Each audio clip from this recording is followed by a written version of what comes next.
Olá pessoal, vamos para a nossa segunda aula dessa semana. Hoje nós vamos ver mais um tema.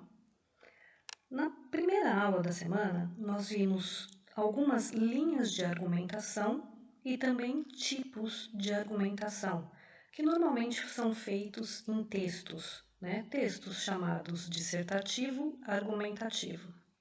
Hoje nós vamos ver um tipo de texto argumentativo, mais um exemplo deles, que é chamado artigo de opinião. Vamos lá? No artigo de opinião, que também é um texto dissertativo argumentativo, o objetivo é apresentar a opinião do autor, daquele que escreve.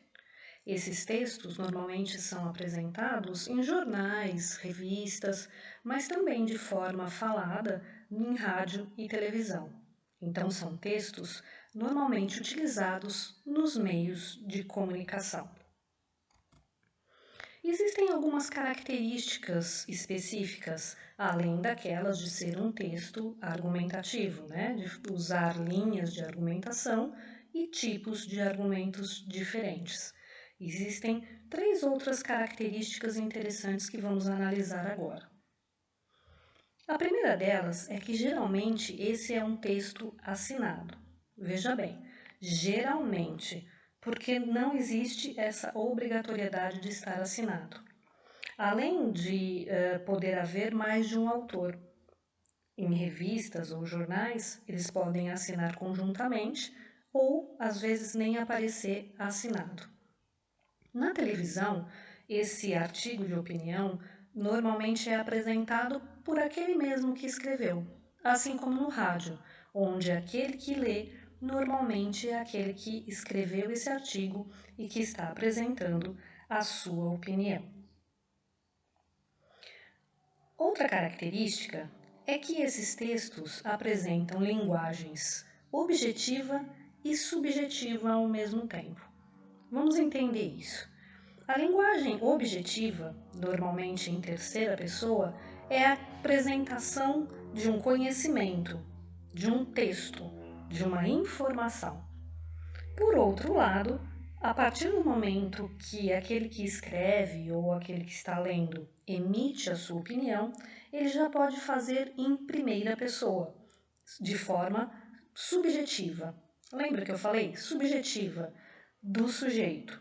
Então, no mesmo texto, existem 2 tipos de linguagem, a objetiva e a subjetiva. A terceira característica é o título que chame a atenção. Normalmente, títulos polêmicos, provocativos, para que aqueles que vão assistir o jornal ou ler o jornal, o artigo da revista, se sintam provocados, se sintam interessados em saber a opinião daquele jornalista.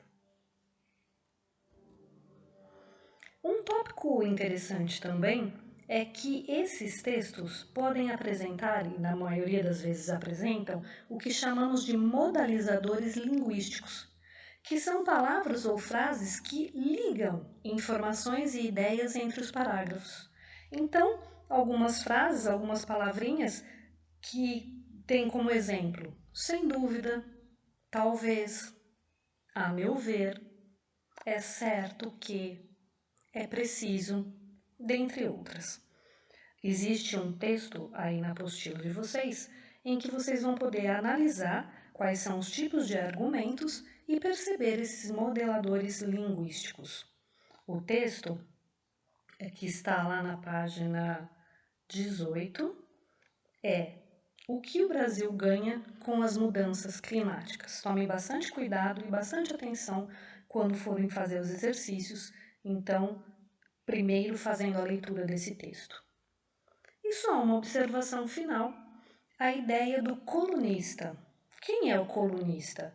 É o autor de um texto, normalmente um jornalista, que escreve regularmente para um jornal ou uma revista. Então, semanalmente existe a coluna do jornalista tal, mensalmente, quinzenalmente, assim como também na revista, muitas vezes tem a foto, aparece a foto desse autor, desse jornalista que escreve. Muitas pessoas se tornam fãs, leitores assíduos desses colunistas. Muitas pessoas, às vezes, compram revistas ou jornais somente por causa de um mesmo colunista. Tarefinha do dia. Nós temos exercícios das páginas 27 a 31, aqueles exercícios respectivos a esse módulo que nós estudamos hoje, os módulos 22 e 23. Só quero fazer uma observação. Para fazer esses exercícios, faça uma leitura bem atenta. Existem vários textos, alguns até um pouquinho longos, que vão demandar um pouquinho de paciência de vocês. Façam como vocês fizeram da última vez.